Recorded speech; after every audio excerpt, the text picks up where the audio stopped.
Welcome to AFAX number one stop to entertainment and trending news. Now, Bebe Euphorian has released his video.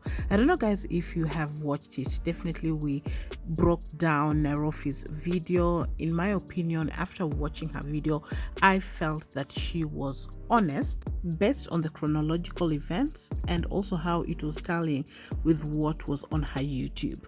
Now, Bebe has also done his video. I expected a little bit more from what he has said. If you have watched the video, probably you understand what I'm saying, but I don't even know why he has deactivated his comment section if he knows that he's not going to get any backlash if he's telling the truth. Without focusing on the infidelity bit, which he has put out that he came to Nairobi surprisingly abrupt. He did not tell anyone that he was flying to Nairobi, and he caught Nairofey with this LGBTQ plus lady. So we cannot verify this information because only two people know the truth about this. Perhaps Nairofey will address this in her part 2 video. But in Nairofey's video, she had put out that there was the control element. From day one, she was not allowed to work.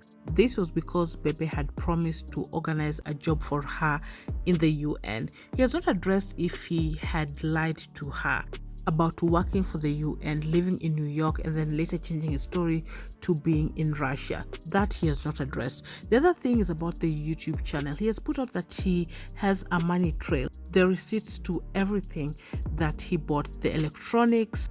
And I think after he landed in Nairobi and their video went viral, that is when the YouTube channel basically picked up, and Nairofey also put it out on her video that is when she got monetized, and she got about 100,000 Kenyan shillings. So he has not addressed, is this AdSense YouTube money going directly to his account? That is one thing that he has failed to answer, because if this money is being sent to his account and he channels some money to Nairofey, then basically the money that she's getting is what she has earned. I don't know what to think about that, guys, if you watched the video. The other thing is that he does claim that he had taken her to the beauty college.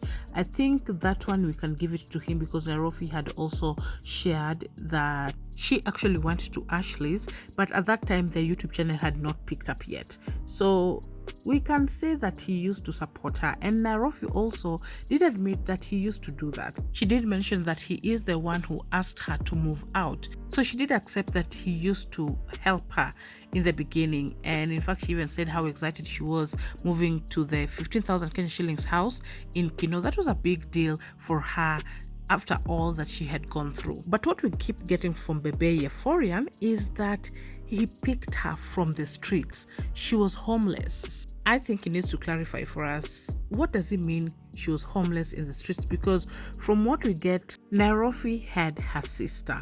And the other thing she did put out is that yes, life was difficult, but she never mentioned that she was homeless, that she had no place to stay. In fact, at that time that they met on Facebook, she was trying to go to Russia and she was trying to look for information. She never mentioned that she was homeless, she was in the streets, and this man rescued her. So I honestly felt that was a little bit belittling, and if he meant that he had upgraded her life, then I think he should have said that instead of saying that this was a homeless person, this was somebody who he picked from the streets.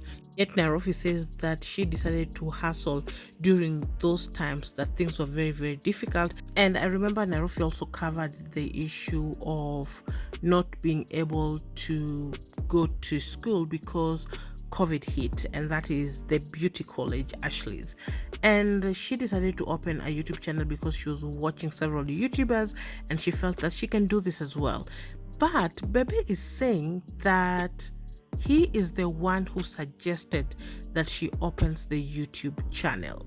He agrees the prenup was there and that it was read loud and clear to both parties, but what he does not say, did they have a discussion about this prenup and did she agree to it? Because I feel if you are doing a prenup, both parties also have to discuss some of the terms that they wish on that prenup.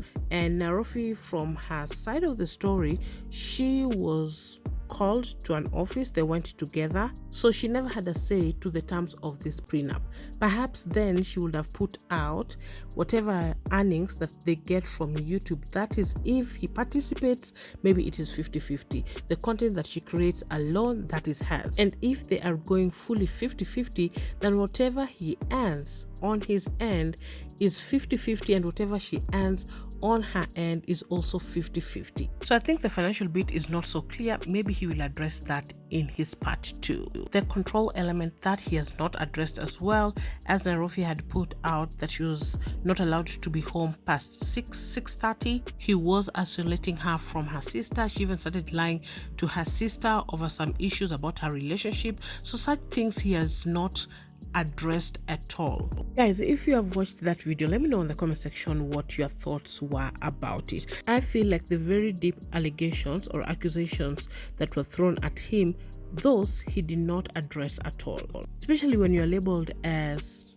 an abusive person, emotionally, financially. This is something that he should have addressed. I don't know what you think about it, but you can leave your thoughts on the comment section. Still, they have part 2 coming, so maybe these are sections that he plans to address on part 2. When it comes to the cheating, of course, he has mentioned the lady, the LGBTQ plus lady, but why were these other photos with these other men released? Was Nairofey cheating with these other men? That he has also not addressed. Because from the expose, she was labeled as somebody who was cheating with multiple people. The Nigerian guy, if you have been following this expose, we have been updating it right here. You know what I'm talking about. So besides, this lady has not addressed these other photos that were being circulated on social media.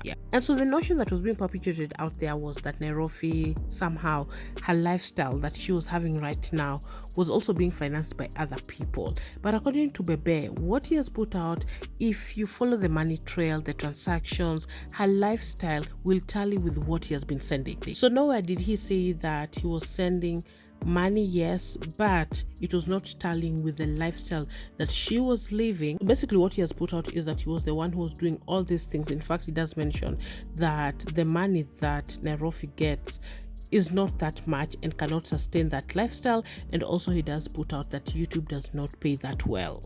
Anyway, let's wait for part 2. Perhaps all these questions will be answered there. Thanks so much for watching. You're up to date. Please subscribe if you haven't. Also turn on your post notification. Follow Ifax up on Instagram as well if you haven't. I'll see you on the next one. Bye bye.